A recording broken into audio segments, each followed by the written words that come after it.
bumili ako ng mga makeup brushes sa Shein. Kasi 'di ba, gusto kong mag-start ng makeup, gusto kong matuto kaso wala akong mga brushes, wala akong mga puff ganyan. So bumili ako nito. Ito natin and papakita ko sa inyo kung ano yung mga form and sizes nila. So first pala sa loob ng first pala is ito ang makikita nyo agad, puff siya. Itong circle na puff.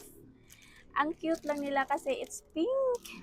Look at this guys. At ang ganda pa ng pouch. Alam nyo, 100 plus lang siya. At ang dami nyo ng brushes. And ang ganda pa nilang ng mga brushes kasi sobrang smooth. So, smooth, soft. Ayan. Tingnan niya. Ayan. So, dami nila guys.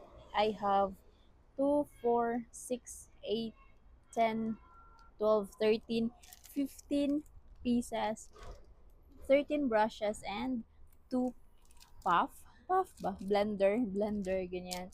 So, papakita ko sa inyo kung ano yung mga purpose nila based on sa ito. Ayan. So, first is ito for loose powder brush. Ayan, meron siyang net dito. Ayan siya. Sobrang soft ng kanyang bristles. Ito, this is the highlighter brush. Ayan, white naman yung kanyang mga bristles. Naman is the foundation brush. Ito yung naman yung pang foundation brush.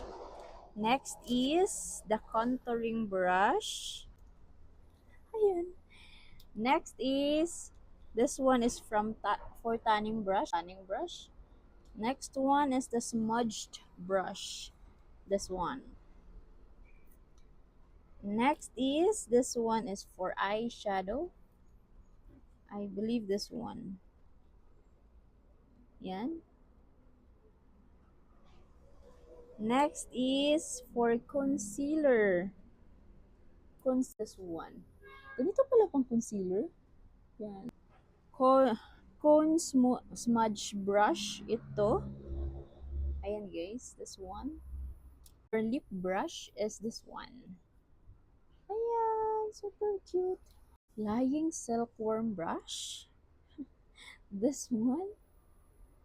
And then detail brush. This one. Yan. I don't know para saan to.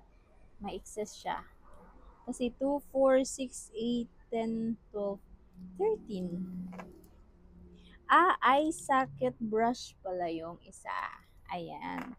So, these are the brushes and the puff na nabili ko sa Shein for only 100 plus. Imagine nyo yan.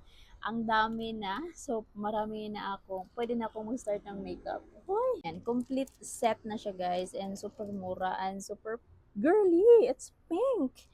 Diba? So, share ko lang and that's it. Travel friendly din siya guys because ayan, of the pouch. So yan lang.